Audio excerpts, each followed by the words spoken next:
The world of the ultra-rich is built on secrets. For tech billionaire Ethan Caldwell, his secrets were a fortress, protecting an empire built of code and ambition. But one secret wrapped in the scent of expensive perfume and the silk sheets of a penthouse suite was about to become a wrecking ball. He drove his Aston Martin through the pre-dawn mist, a titan returning to his kingdom, unaware that his queen was waiting, not with a welcome, but with a declaration of war. He thought he was coming home from a harmless night of indulgence. He was wrong. He was walking into the perfectly planned, utterly devastating end of his entire world. The Aston Martin DB11 purred into the subterranean garage, its engine a low growl that was the only sound to disturb the sterile quiet of 5 a.m. Ethan Caldwell killed the engine, the silence that followed ringing in his ears. He leaned his head back against the supple leather, the ghost of Sienna's laughter, and the sharp floral notes of her perfume still clinging to him like a second skin. It was a scent entirely different from the soft vanilla and lavender that he associated with home with his wife Olivia. Guilt was a dull, familiar ache, one he had long ago learned to compartmentalize. Business was war, and his personal life, he reasoned, was simply another complex negotiation. He was a master of managing assets, and for the last 6 months, Sienna had been an exhilarating, albeit risky, acquisition. He straightened his custom-tailored Tom Ford suit jacket, smoothing out wrinkles that weren't there. He was meticulous always. It was how he'd built his empire Caldwell Innovations from a garage startup into a global tech behemoth. Meticulous in code, in contracts, and in deception. The private elevator opened directly into the sprawling penthouse apartment overlooking Central Park. The view, usually a source of immense pride, was a dark mirror reflecting a city that was still asleep. The apartment was silent, eerily so.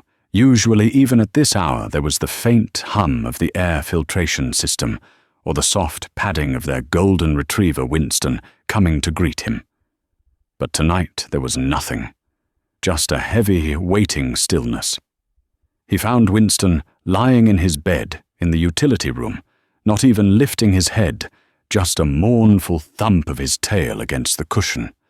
Strange, Ethan walked into the master bedroom. Empty. The bed was perfectly made, the sheets crisp and untouched. A prickle of unease started to crawl up his spine. Had she gone to her mother's? An argument last week about his missed obstetrician appointment still lingered in the air between them. Olivia. 7 months pregnant with their first child, a boy had become increasingly emotional, he'd told himself. Hormones. He loosened his tie as he walked into the main living area, a vast expanse of glass, steel, and minimalist furniture. And that's where he saw her. Olivia was sitting in one of the stark white armchairs, facing the floor-to-ceiling windows. Her silhouette was framed by the nascent glow of the New York City dawn. Her normally vibrant auburn hair seemed darker in the dim light, and the curve of her belly was prominent beneath a simple silk robe. She didn't turn. She just sat there perfectly still, like a porcelain doll. "Liv," he said, his voice softer than he intended. "You're up early. Everything okay?" She took a slow, deliberate breath before speaking, her voice devoid of its usual warmth. It was flat cold and clear as glass. "Where were you, Ethan?" The question was a scalpel, precise and sharp. He fell back on the usual script. "I'm so sorry, babe. The servers in the Tokyo office crashed. It was a complete catastrophe. I was on calls all night with the tech team. I didn't want to wake you." It was a good lie. Plausible. Detailed. He'd used variations of it before, but this time it felt flimsy, like a paper shield against a battering ram. Olivia finally turned her head, and the look in her eyes stopped his heart. The soft, loving green eyes he had fallen for were gone. In their place were shards of ice. There were no tears, no anger, just a profound, terrifying emptiness. "The servers at the Hotel Elysian, you mean?" she asked, her voice dangerously calm, in the presidential suite, with Sienna Dubois. Ethan's blood ran cold. The air left his lungs in a silent whoosh. His meticulously constructed world with its firewalls and compartments suddenly shattered. He could feel the blood pounding in his temples. How could she possibly know he had been so careful? Cash payments, burner phones, a suite registered under a shell corporation. He opened his mouth to deny, to deflect, to lie his way out of it, as he always did, but the look on her face told him it was useless. She knew. Not suspected. Knew. "Olivia, I can explain." He stammered, his mind racing, trying to calculate angles to formulate a strategy. "No," she said, cutting him off with the finality of a judge's gavel. "You can't. Because I already have the explanation." She gestured to the sleek marble coffee table in front of her. On it was a single thick manila envelope. "It's all in there. The explanation, in high resolution." His eyes darted to the envelope. It looked heavy, official, sinister. "What is that?" he whispered, a knot of dread tightening in his stomach. Olivia rose from the chair with a grace that seemed impossible for a woman so heavily pregnant. She moved with the slow, deliberate purpose of someone who had rehearsed this moment 1,000 times in her mind. She picked up the envelope and walked towards him. The scent of her, that familiar, comforting vanilla, was now mixed with something steely and foreign. She stopped just a few feet from him, close enough for him to see the dark circles under her eyes, the faint tremor in her hand as she held out the envelope. "I believe this belongs to you," she said. His hand trembled slightly as he took it. It was heavy. He fumbled with the clasp, his usually nimble fingers feeling like clumsy sausages. He pulled out a thick sheaf of papers. The top page was not a photograph as he had dreaded. It was worse. It was a legal document. Bold black letters across the top spelled out the words he never in his wildest nightmares thought he would see. Petition for dissolution of marriage. He stared at it, the words blurring together. Irreconcilable differences. Adultery. His name. Her name. He flipped through the pages. Financial statements, asset declarations, a proposed custody agreement giving her sole physical custody of their unborn son. It was a declaration of total war meticulously prepared. Divorce. The word came out as a strangled croak. "Olivia, no. We can talk about this. We can fix this. It was a mistake, a stupid, meaningless mistake." "Was it a mistake a week ago, Ethan?" she asked, her voice unwavering. "Or the week before that? Or 6 months ago when it started? How many meaningless mistakes does it take to create a pattern?" She reached into the pocket of her robe and pulled out a small, stunningly beautiful diamond engagement ring. His ring. The 5-carat cushion cut he'd had custom designed. She didn't throw it. She didn't make a scene. She simply opened his hand, the one not holding the divorce papers, and placed the ring into his palm. Her touch was cold. "Our marriage is over," she stated, not as an opinion, but as an established fact. "My lawyer Diana Reyes will be in touch with your lawyer tomorrow to arrange the details. I've already moved my things into the guest wing. I'll be staying here until the end of the week to finalize my move. For the sake of civility, I suggest you find somewhere else to be."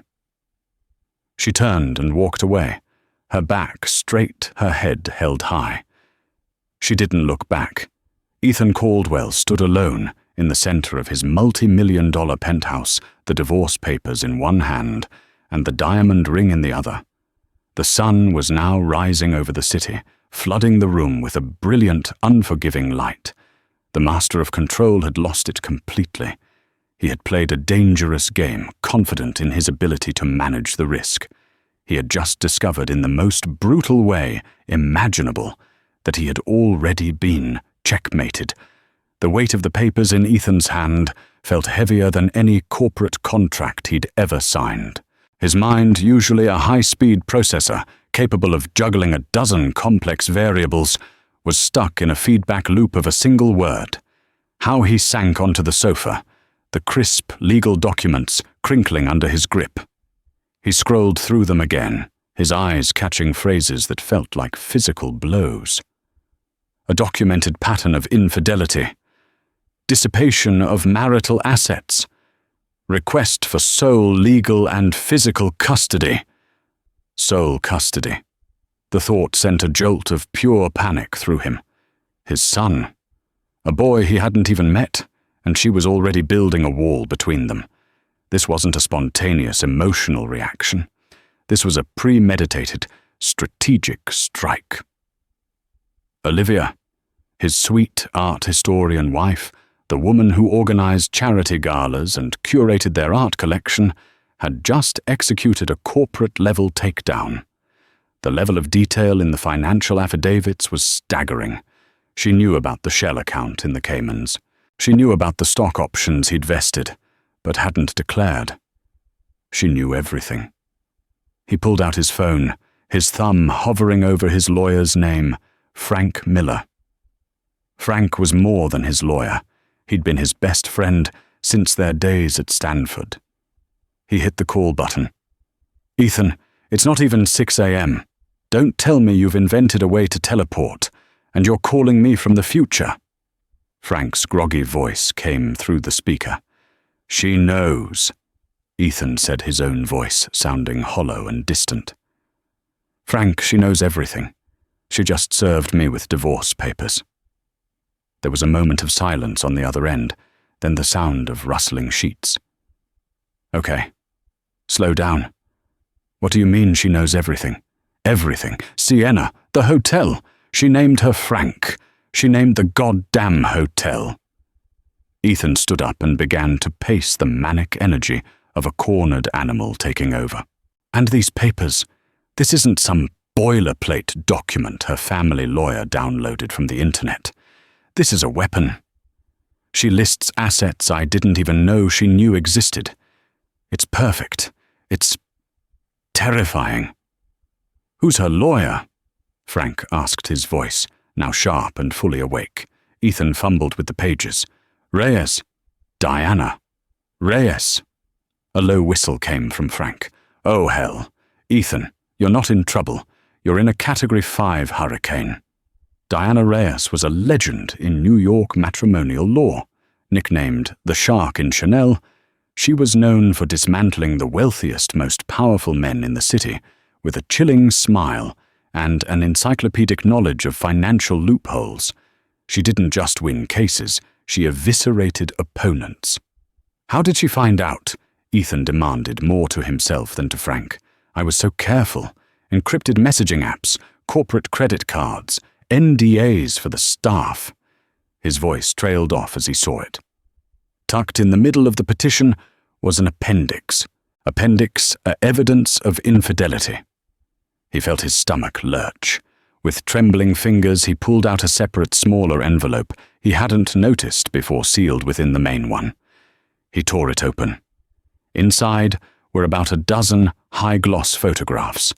The first was of him and Sienna laughing as they entered the Elysian, his arm draped possessively around her waist.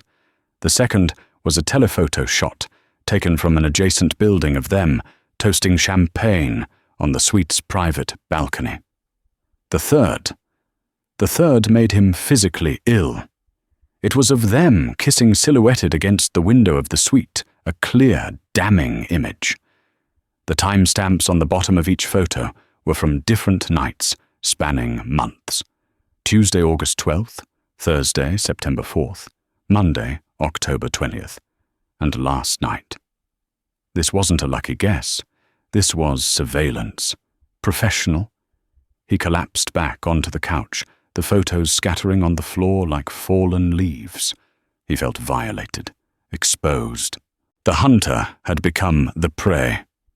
She hired a PI. He breathed into the phone. A good one. Olivia hired a PI. Frank repeated slowly, letting the reality sink in. This wasn't a snap decision, Ethan. This has been in the works for months. While you were playing James Bond, she was planning D-Day. A door opened and closed softly down the hall. Olivia. She was moving with a quiet purpose that unnerved him. He heard the metallic click of a suitcase latch. "What do I do, Frank?" Ethan asked, his voice cracking with a desperation he hadn't felt since his company was on the verge of bankruptcy a decade ago. "You do nothing," Frank commanded. "Don't talk to her. Don't text her. Don't send her flowers. Don't try to apologize. Every word you say can and will be used against you by Reyes. We meet in my office, 10 a.m. Bring the papers. And Ethan, get out of that apartment. Now." She's established it as her territory. By staying, you look like a trespasser in your own home. Go to a hotel. Go to the office. Just go. The line went dead. Ethan stared at his phone, then at the scattered photos of his betrayal. The woman in those pictures, Sienna, seemed like a stranger now. The thrill, the ego, boost, the escape she represented it all, curdled into a toxic sludge of regret. He heard the roll of suitcase wheels on the hardwood floor. He stood up and saw Olivia coming down the hall, pulling a large suitcase. She was dressed in simple slacks and a cashmere sweater, her face a pale, emotionless mask. She didn't look at him, her gaze fixed on the front door. "Liv, please," he begged, taking a step towards her. "Don't do this. Think about our son. Think about our family." She stopped, her hand tightening on the suitcase handle. For the first time, a flicker of emotion crossed her face, a deep, profound sorrow that was somehow more painful than rage. "I am thinking about my son, Ethan," she said, her voice trembling slightly but not breaking. "I'm thinking about the kind of man I want him to grow up to be. A man who understands respect, a man who values honesty, a man whose promises mean something." She looked directly at him, and he felt the full weight of his failure. "I realized a long time ago," she continued, "that he couldn't learn that from you." With that, she turned and walked out the door, the soft click of it closing behind her, echoing the final deafening sound of his life imploding. He was left alone in the silent, sunlit monument to his success, a billionaire king in a kingdom of one. And he had never felt so poor, while Ethan Caldwell's world was contracting into a vortex of panic and regret. Sienna Dubois was expanding with crystalline clarity. She stood on the balcony of the Elysian penthouse, the same balcony where she'd been photographed with Ethan, but the morning light cast a different hue on her intentions. She wasn't nursing a post-tryst glow. She was reviewing the opening moves of a meticulously planned campaign. Sienna was not the vapid, money-hungry model that Olivia's private investigator file probably described her as. That was a carefully constructed persona, a mask as expertly applied as her makeup. In reality, she was a graduate of the London School of Economics, with a mind that moved like a shark through the murky waters of corporate finance. Her target had never been Ethan's heart, or even his wallet in the traditional sense. It was his company. She sipped her black coffee and scrolled through her tablet. A news alert popped up from a notorious city gossip blog, the Gotham Ledger. The headline was Explosive Tech Titan Ethan Caldwell's Marriage on the Rocks Caldwell Innovations CEO, spotted with mystery brunette. Below it was a single, grainy but clear photograph of her and Ethan entering the Elysian the night before. It wasn't one of the PI's photos. It was blurrier, clearly taken with a phone from across the street, and Sienna knew exactly who had taken it. She'd paid a paparazzo a handsome sum to be there at precisely 10:17 p.m. The article was filled with speculative venom, hinting at a troubled marriage and a C-suite executive whose focus might not be entirely on his company's upcoming Q4 earnings report. This was Phase 2. Phase 1 had been the seduction, the infiltration. Phase 2 was destabilization. Her phone buzzed. It was Ethan. She ignored it. It buzzed again, and again. On the 5th call, she answered, affecting a sleepy, slightly confused tone. "Ethan, honey, what's wrong? It's so early." "She knows, Sienna. She knows everything." His voice was a panicked torrent. "She has pictures of us. She filed for divorce." Sienna injected a note of manufactured hysteria into her voice. "What? Oh my God. Pictures how I thought you said we were being careful. What are we going to do?" "I don't know," he yelled, the sound of him pacing, evident even over the phone. "My lawyer says not to talk to her. My life is falling apart." "Our life, Ethan," she corrected him softly, laying the first thread of a new web. "What does this mean for us?" It was the perfect question, designed to prey on his guilt and his savior complex. He would feel responsible for her now, too. Another problem he had to manage. I don't know," he repeated, sounding lost. "I need to handle this. My company, my son. Sienna, I need to focus on this right now. We need to lay low." "Of course," she said, her voice dripping with counterfeit understanding and hurt. "I get it. I'll just be here. Don't worry about me." She hung up the demure act, dissolving instantly. Her expression hardened into one of pure, calculated focus. He wanted her to lay low. He had no idea she was the one who had just fired the first public shot. The blog post was just a primer.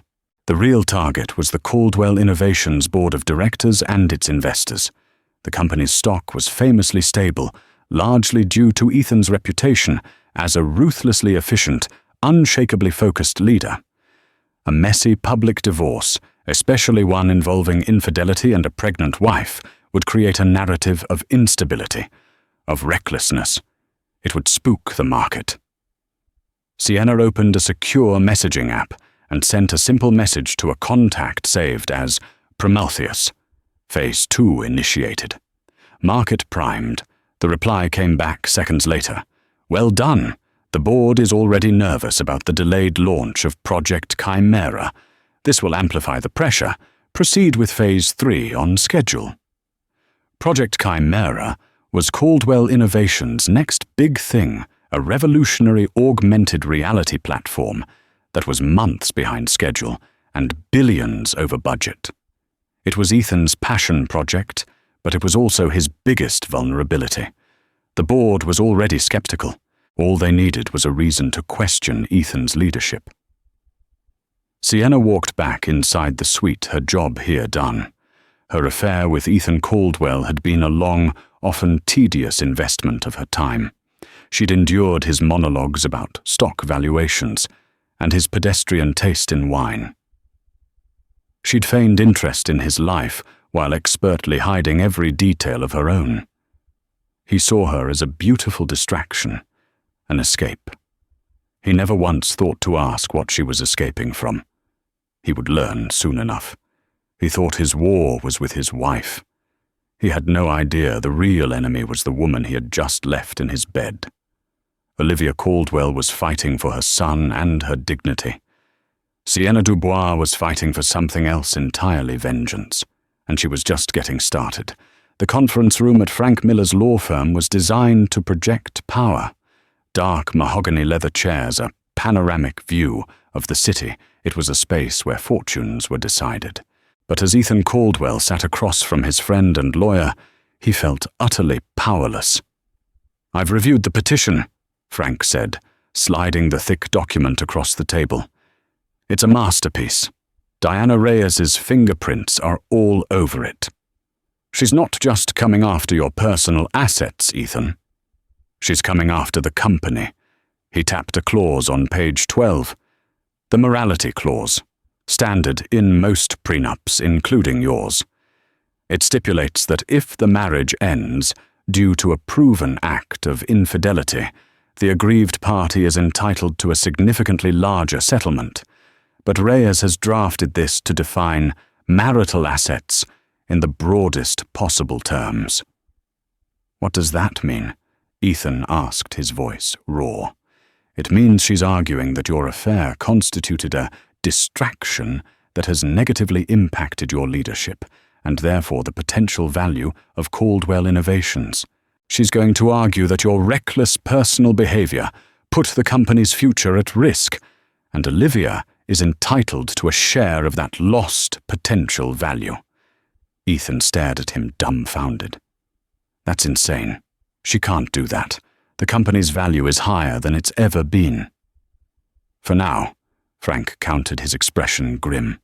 But that gossip blog post this morning, the Gotham Ledger, that wasn't a coincidence. That was a warning shot. Reyes is building a public narrative. You, the philandering, distracted CEO. Olivia, the dignified, pregnant victim. The board will hate it. The investors will hate it. Your stock will take a hit. And when it does, Reyes will point to her petition and say, "I told you so." Ethan felt a cold dread wash over him. This wasn't just about money anymore. This was an existential threat to the empire he had built. Just then, Frank's assistant buzzed through on the intercom. "Ms. Reyes and Mrs. Caldwell are here." Ethan's head snapped up. "Here now, why?" "They requested a four-way meeting. I advised against it, but Reyes was insistent," Frank said, standing to straighten his tie. "Stay calm. Say nothing. Let me do the talking. Remember, anything you say is a weapon they will use." The door opened. Olivia walked in first. She looked serene and composed in a simple, elegant maternity dress. She did not look at Ethan. Her focus was entirely on the woman who followed her. Diana Reyes was exactly as her reputation described her. Tall, impeccably dressed in a Chanel suit, the color of blood, with sharp, intelligent eyes that seemed to miss nothing. She radiated an aura of absolute, unshakable confidence. She smiled, a thin, predatory smile that didn't reach her eyes. "Gentlemen," she said, her voice smooth as silk but with an undercurrent of steel. "Thank you for making the time." They sat, the four of them, around the massive table.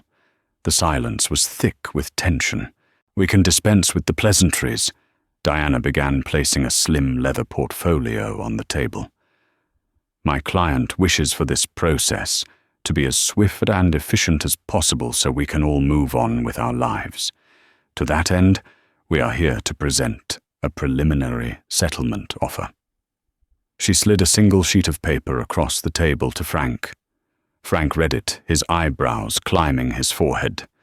He slid it over to Ethan. Ethan looked at the numbers and felt the air rush out of his lungs. It wasn't just the monetary figure which was astronomical, it was the other terms. She wanted the penthouse. She wanted the Hamptons estate. She wanted a lump sum payment that would require him to liquidate a significant portion of his stock in Caldwell Innovations. And then there was the final brutal line item: sole custody of the minor child with Mr. Caldwell, granted supervised visitation twice a month, pending the results of a court-ordered psychological evaluation. "This is a joke," Ethan spat, shoving the paper back across the table. "This is extortion." Diana Reyes leaned forward, her smile never wavering. "Mr. Caldwell, this is a kindness. This is our offer before we enter the discovery phase. Before we subpoena your travel records, your corporate expense reports, your emails. Before we depose every member of your executive team and the entire staff of the Hotel Elysian. Before we bring Ms. Dubois in for a deposition of her own." She paused, letting the threat hang in the air. "My client has no desire to see the details of your extracurricular activities," splashed across the front page of every newspaper in this city. She has no desire to see the stock of the company you built together plummet because of a protracted, ugly public battle. She is offering you a quiet, clean exit. The company we built together, Ethan scoffed. I built that company with my own 2 hands. It was Olivia who answered, her voice quiet but firm, cutting through the legal posturing. Don't you dare, Ethan. Whose inheritance did we use as seed money when the first round of venture capital fell through, who hosted every single investor dinner and charmed their skeptical wives, who managed this entire household, so you could spend 100 hours a week at the office? Do not pretend, for 1 second, that you did this alone. Ethan stared at her, silenced. She was right. He had forgotten. In his narrative of the self-made man, he had erased her vital contributions. This offer is an insult, Frank interjected, recovering first. We will be filing a counteroffer, and the request for a psychological evaluation is baseless and offensive. Diana Reyes simply shrugged, closing her portfolio. As you wish. But let me be perfectly clear. We have a mountain of evidence. We have photographs, hotel receipts, credit card statements. We have a sworn affidavit from a former employee of yours who you fired after she rejected your advances. We are not bluffing. She stood up a signal that the meeting was over. This offer is valid for 48 hours. After that, the price goes up, and the proceedings become public. She and Olivia turned and walked out, leaving a chilling silence in their wake. Ethan stared at the empty doorway, his bravado gone, replaced by a terrifying clarity. This wasn't a negotiation. It was a surrender. Olivia and her shark of a lawyer held all the cards, and they were about to burn his kingdom to the ground. He looked at Frank, his face pale. That affidavit she mentioned, Frank said quietly. Is it real? Ethan didn't answer. He just slowly, painfully buried his face in his hands. The 48-hour deadline ticked down like a time bomb. Ethan, exiled from his own home, was living out of a suite at the Mandarin Oriental, a sterile, impersonal space that only amplified his profound sense of dislocation. He couldn't focus. He'd tried to work to lose himself in code and quarterly reports, but the words and numbers swam before his eyes. The engine of his ambition had stalled. Frank had advised him to lay low, but the silence was deafening. He was used to being in constant motion, a flurry of meetings, calls, and decisions. Now there was just the hum of the hotel air conditioner and the relentless loop of his own mistakes playing in his head. On the second night, unable to bear the confines of the hotel room any longer, he did something impulsive. He took a car back to the penthouse. He knew Olivia was gone. She had texted him a single cold sentence. My belongings have been moved out. But he needed to be there. He needed to be in a place that felt like his. He let himself in. The apartment was just as he'd left it, but it felt hollowed out, an echo chamber of his failure. He walked through the rooms, noticing the small empty spaces where her things used to be. The antique jewelry box on her dresser, gone. The collection of first edition novels on her nightstand, gone. The faint scent of her perfume in the walk-in closet fading. He was a ghost in his own life. He found himself drawn to the one room they had been building together, the nursery. He pushed open the door and stood on the threshold. Olivia had designed it all. The walls were painted a soft, calming shade of blue-gray, like a dawn sky. A beautiful hand-crafted wooden crib stood against one wall. A mobile of gracefully carved whales and stars hung above it, waiting for a breeze to set it in motion. On a small table next to a comfortable-looking rocking chair was a stack of children's books. Goodnight Moon, The Very Hungry Caterpillar, and on top of the stack, a small framed photograph. He picked it up, It was the sonogram, a grainy black and white image of a life he had helped create and was now in danger of losing completely. Their son. Beneath the image in Olivia's elegant script, she had written, William James Caldwell. We can't wait to meet you. William. They had chosen the name together months ago after her grandfather. He remembered the night. They were on the terrace of the Hamptons' house, wrapped in a blanket, watching a meteor shower. They had been happy, genuinely, uncomplicatedly happy. He had held his hand on her still flat stomach and felt a sense of profound, terrifying, wonderful purpose. A purpose beyond stock prices and market caps. Where had that man gone? When had he traded that profound feeling for the cheap, fleeting thrill of a secret life? He sank into the rocking chair, the sonogram picture clutched in his hand. The chair creaked softly, the only sound in the silent room. As he sat there, a flood of memories washed over him, not of the recent fractured past, but of the beginning. He remembered meeting Olivia at a Stanford alumni gala. He was a socially awkward, work-obsessed coder who had just secured his first round of funding. She was a brilliant art history postgrad, radiating a warmth and intelligence that both intimidated and fascinated him. He'd spilled a glass of red wine on her dress, a clumsy, mortifying accident. And she had just laughed, a genuine, beautiful laugh that made him feel instantly at ease. She saw something in him that no one else did, at something beyond the awkward exterior and the relentless ambition. She saw the dreamer, the creator. She believed in him when he barely believed in himself. Her family's money, that inheritance she'd mentioned, had saved his company in its darkest hour. He had promised her he would pay it back 100 times over. He had, in dollars. But he had failed to repay it in the currencies that truly mattered: loyalty, honesty, and love. The affair with Sienna. What had it even been about? It started at a tech conference in Berlin. He was feeling insecure old. A younger, hungrier generation of tech bros was nipping at his heels. Sienna was there, a consultant for a rival firm. She was beautiful sharp, and most importantly, she looked at him with an awe that he hadn't seen in Olivia's eyes for a long time. Olivia saw Ethan the man. Sienna saw Ethan Caldwell the icon. It was a potent, addictive drug for his ego. He had told himself it was meaningless, a game. He thought he could keep his world separate, perfectly firewalled. He thought he was smart enough to manage it all. He saw now how arrogant, how profoundly stupid he had been. He hadn't just broken his vows, he had broken the foundation of his own life.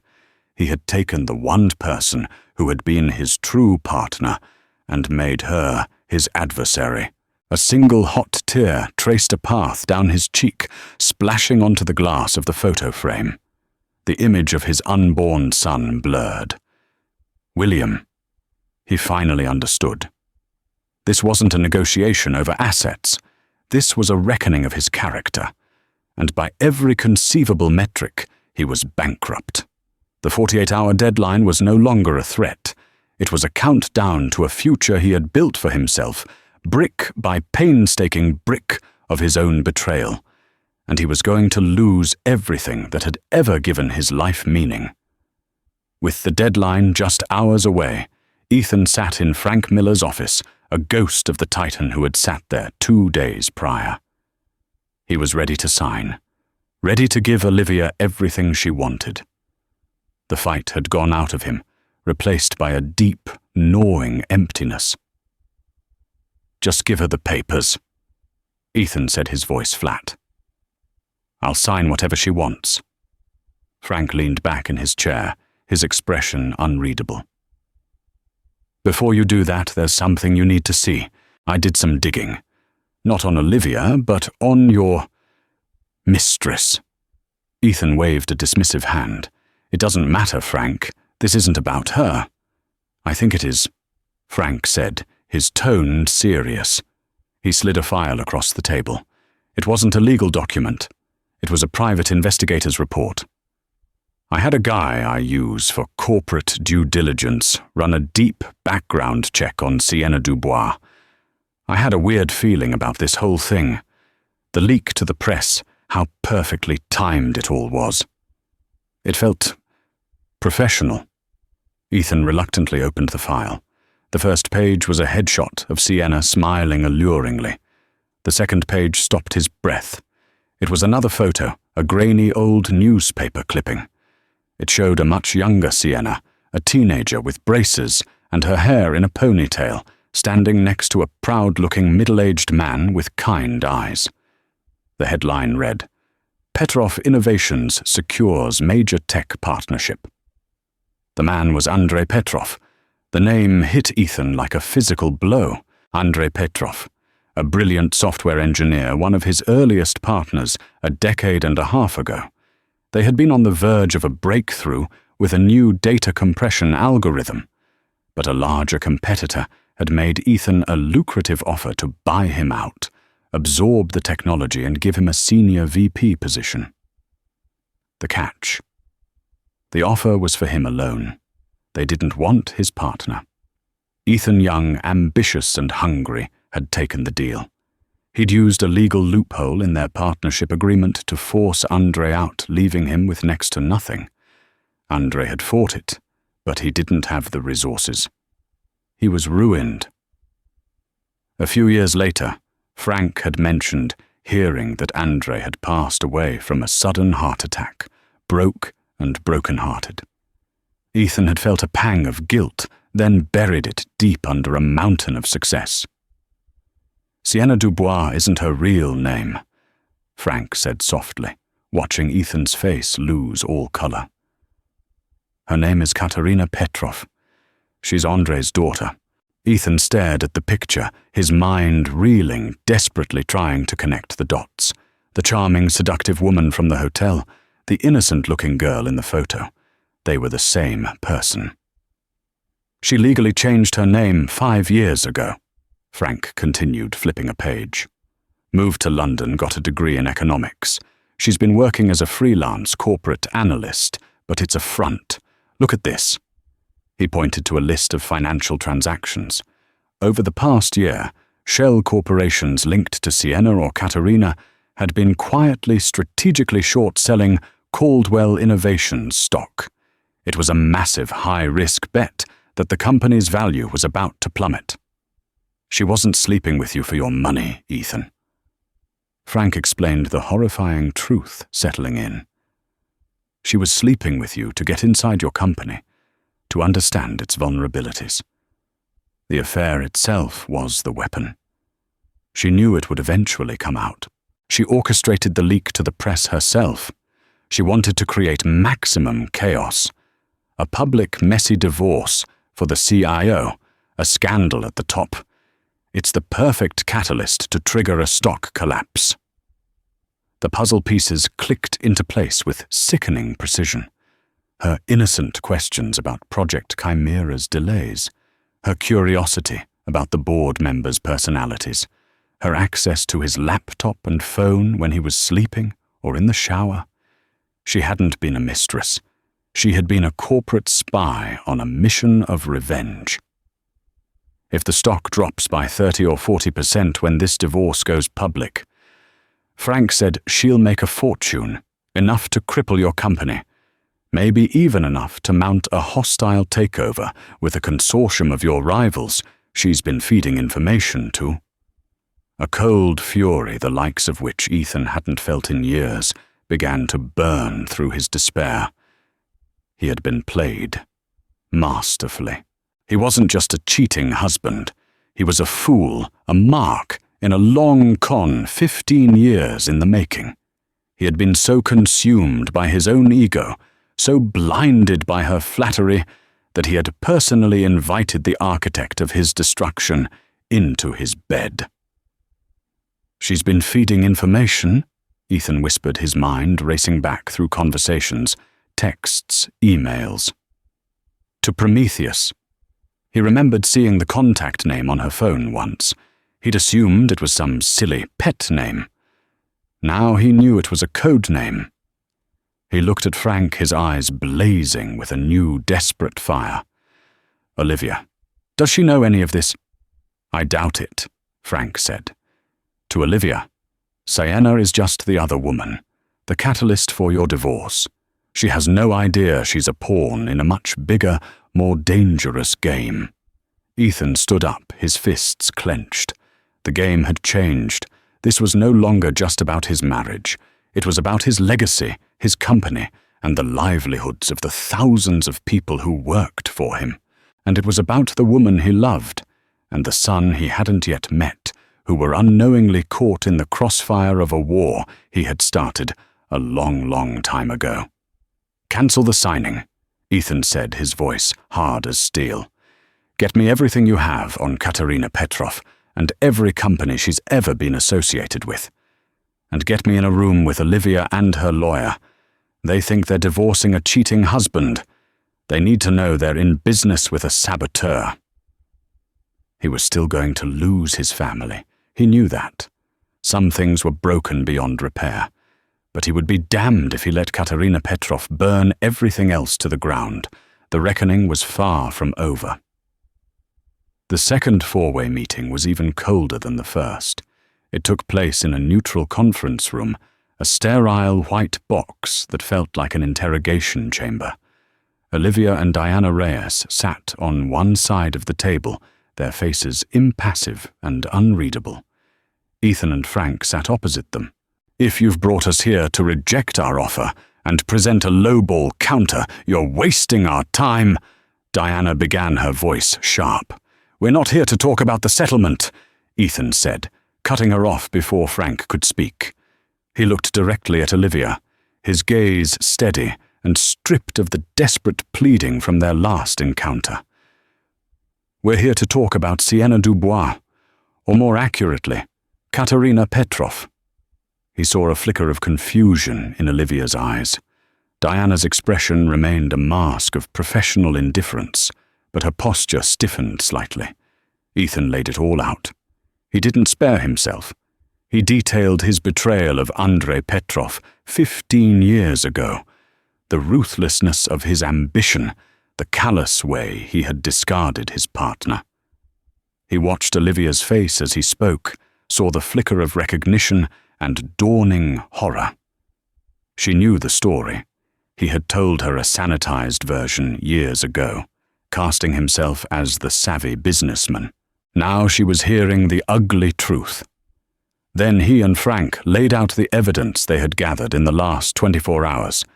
The name change, the background, the intricate web of shell companies, the massive short positions taken against his stock, the code name Prometheus, who Frank's investigators had tentatively identified as a notorious corporate raider named Victor Korber, a known rival of Caldwell Innovations. "She didn't just sleep with me," Ethan concluded, his voice raw with the shame of his own stupidity. "She played me. She used our affair to gain insider information on Project Chimera's vulnerabilities and to create a public scandal that would tank my company's stock. She's not a home wrecker, she's a corporate assassin. And your divorce petition, Olivia, is the trigger for her attack." The room was silent. Diana Reyes leaned back, tapping a perfectly manicured nail on the table, her sharp mind processing the new information. Olivia just stared at Ethan, her expression a complex mixture of shock, disgust, and something he couldn't quite decipher. "This is quite a story, Mr. Caldwell," Diana said, coolly. "A convenient narrative that paints you as a victim instead of an adulterer." "It's the truth," Frank interjected, sliding a copy of their investigator's file across the table. "The financial data doesn't lie. Check the trading records for yourself. The short positions are all there, placed strategically over the last 6 months, timed perfectly to coincide with key project deadlines she would have learned about from Ethan." Diana picked up the file, her eyes scanning the pages with incredible speed. For the first time, Ethan saw her professional mask crack just a little. She was seeing it too. The pattern. The strategy. "Whether this is true or not," Diana said, closing the file, "it doesn't change the facts of my client's case. Mr. Caldwell was unfaithful. He breached the terms of his marriage." "I know," Ethan said, turning his focus back to Olivia. He ignored Diana. He was speaking only to his wife. "I know, and nothing I'm saying is meant to excuse what I did. I betrayed you. I betrayed our marriage and our son. That is a fact, and I will live with it for the rest of my life. The settlement you asked for, you can have it. You can have all of it. But I am asking you not as your husband, but as the father of your child and your business partner, to hold off on filing this publicly, just for a few days." He leaned forward, his hands flat on the table. "If you file now, Katerina wins. She triggers the stock collapse, makes hundreds of millions, and cripples the company that is the primary marital asset of this divorce, the company that is supposed to provide for our son's future. Your settlement will be worth pennies on the dollar, and the legacy we built will be in the hands of our worst enemies." He was offering her a choice between immediate righteous vengeance and a strategic temporary alliance. He was asking her to trust him one last time, not as a husband, but as a CIO protecting their shared interests. Olivia was silent for a long time, her gaze distant. Ethan could see the war raging within her, the desire to punish him, to burn it all down, versus the pragmatic need to protect what was hers, what was her son's. Finally, she looked at Diana. "Is he right? Legally, financially?" Diana Reyes took a deep breath. "The strategy is sound. If his allegations about Petrov are true, a public filing right now would be catastrophic for the company's valuation, and therefore for the value of your marital assets. It would be financially imprudent." The use of the word imprudent was the only concession Diana would make, but it was enough. Olivia turned her gaze back to Ethan. The ice in her eyes had not thawed, but it had been joined by a cold, hard pragmatism he recognized all too well. It was the look of a Beaumont, the old money family that had survived panics and depressions by being smarter and more ruthless than their rivals. "What's your plan?" she asked, her voice clipped and all business. Ethan felt a sliver of hope, not for his marriage, but for their survival. "She thinks I'm a broken, distracted man reeling from a divorce. She's expecting me to be weak. We're going to use that. We're going to feed her bad information. We're going to leak a false rumor about a catastrophic failure in Project Chimera, encourage her and Korba to double down on their short positions. And then at the annual shareholder meeting next week, we're going to unveil the finished, perfected project ahead of schedule.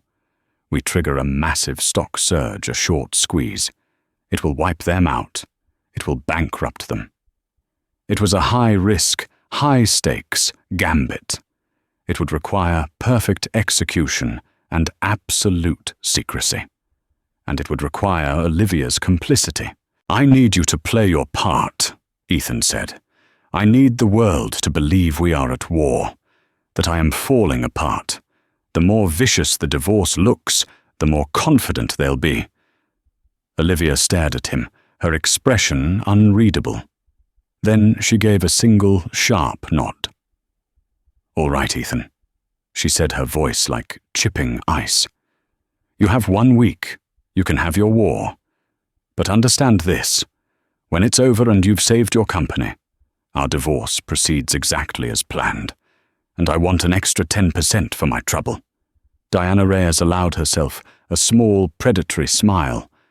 An unlikely, unholy alliance was formed in that sterile room.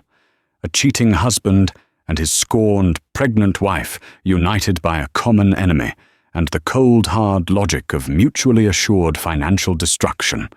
The week that followed was a masterclass in deception. Publicly, Diana Reyes waged a scorched earth campaign, leaking stories of Ethan's erratic behavior to a hungry press. Privately, Ethan worked with a small, loyal team, perfecting Project Chimera, while feeding a stream of devastatingly false information to Katerina's informant. Believing Ethan was broken and his company was about to implode, Katerina and her backer, Victor Korber, tripled down on their bets against him, leveraging everything they had. At the annual shareholder meeting, the air was thick with bloodlust. Ethan took the stage looking every bit the defeated man the media had portrayed. He spoke of challenges and setbacks, letting the tension build. Then his entire demeanor shifted. "But rumors of our demise," he announced, his voice suddenly booming with authority, "have been greatly exaggerated." The lights dimmed, and he unveiled a flawless, breathtaking demonstration of Project Chimera. It was a triumph, a technological leap years ahead of the competition. The market's reaction was instantaneous and brutal. Caldwell Innovations' stock didn't just climb, it exploded. The short squeeze was catastrophic for his enemies. By the closing bell, Katerina Petrov and Victor Korber were not just wiped out, they were facing financial ruin and a federal investigation. That evening, Ethan didn't go to a victory celebration. He went to Olivia's new apartment. It was elegant, tasteful, and bore no trace of him. She let him in, her face a calm, unreadable mask. "It's done," he said. "They're finished." "I saw," she replied, her voice neutral. "Congratulations, you saved your company." "Our company," he corrected softly. "The papers are being finalized. The extra 10% is yours. You'll be the second largest shareholder." She simply nodded. The silence between them was filled with the ghosts of their shared past.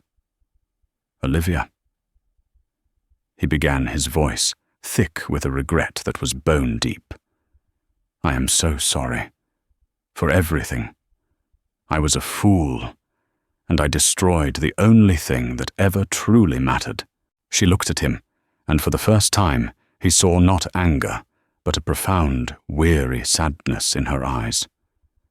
"Yes, you did," she said, her voice quiet but firm. "But you also protected our son's future. You showed him what it means to fight. Maybe you can still be a good father." It was not forgiveness. It was not a second chance. It was a path forward separate but connected by the child they would soon share. He nodded, unable to speak, past the lump in his throat. He had won the war for his company, vanquished his enemies, and secured his legacy. But as he turned and walked out into the lonely city night, Ethan Caldwell, the triumphant billionaire, finally understood with devastating clarity the true feeling of being completely and utterly bankrupt.